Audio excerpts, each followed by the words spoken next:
আমার ছোট্ট পিকুটার জন্য 5টা ডিম শেষ হয়ে গেল, আর এই 2টা ডিমও ও বুঝতেছে না, মানে এটা তো বাচ্চা নেই,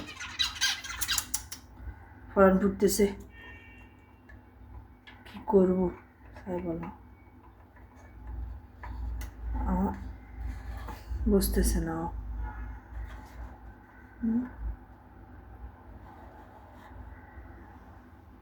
এই ডিমটা চলে গেছে, নষ্ট হয়ে গেছে।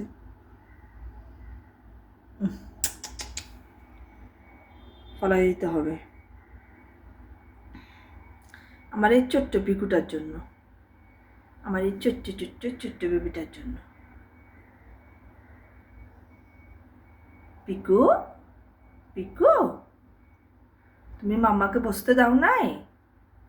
ওর জন্য বেবি একটা নষ্ট হয়ে গেছে, মারা গেছে জন্ম হয়েও, আর 4টা ডিম শেষ, বরবাদ। মনে করছিলাম এই 2টা ডিম হবে, এটা হচ্ছে না, হবে না, ফেলে দিতে হবে এখন আমাকে।